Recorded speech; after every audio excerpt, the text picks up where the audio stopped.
Welcome to Pathways of Hope.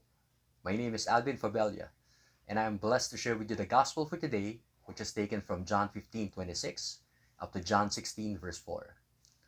This is a cell phone. This device is very important for me. I need it for my work, my ministry, and more importantly, I use this to connect to my family and my friends. But last year, my phone broke down. When I brought it to the service center, they told me that it will take at least 2 weeks, 2 weeks to fix it. The good thing is they lent me a service unit. But the not so good thing is the service unit was not as good as my phone. It had limited space. I couldn't load all the apps. The camera was not as good. Friends, substitutes are usually like that. They're not as good as the original. And this is what the gospel shares to us today, that the Holy Spirit is not just a substitute or a replacement. In verse 26, Jesus calls the Holy Spirit the advocate. In some translations, it's called the paraclete.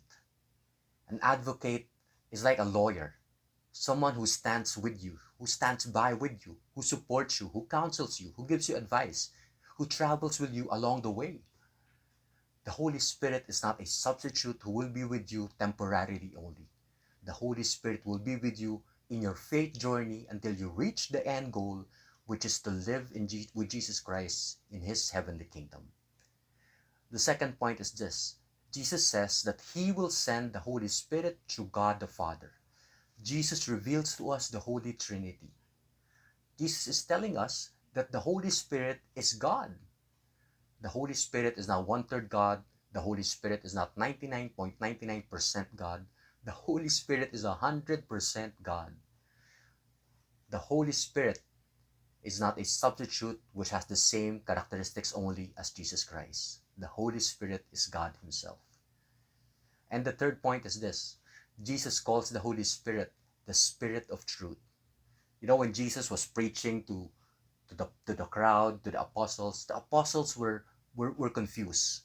They didn't fully understand what Jesus was teaching. Imagine this. Maybe Peter and the apostles, they were telling themselves, how can we teach this to others if we ourselves, we cannot understand it? But that changed because in Pentecost, the Holy Spirit descended upon them and they fully understood what Jesus taught them. They began to live their life according to the gospel, and they began to proclaim the gospel to a lot of people. The Holy Spirit gave them the wisdom to understand it. The Holy Spirit gives us also spiritual gifts. The Holy Spirit shares to us the truth, the full truth that Jesus wants to impart to all of us. And what is the point of all of this? Why is Jesus sending the Holy Spirit to all of us? Go to chapter 16, verse 1, where Jesus says, I am telling you this so that you may not fall away.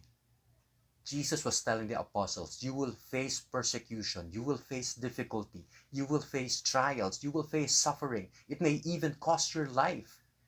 But throughout all of this, the Holy Spirit will be with you. And what is my one big message to all of you? Be empowered by the Holy Spirit, because you too will face trials, difficulties, obstacles, problems, but the Holy Spirit will be with you and it will allow you to overcome all of this. And that is the good news that I want to share with you today. That is the power of the Holy Spirit. May we appreciate what Jesus Christ is giving us through the Holy Spirit, and may the Holy Spirit be our constant companion in our faith journey. God bless your week.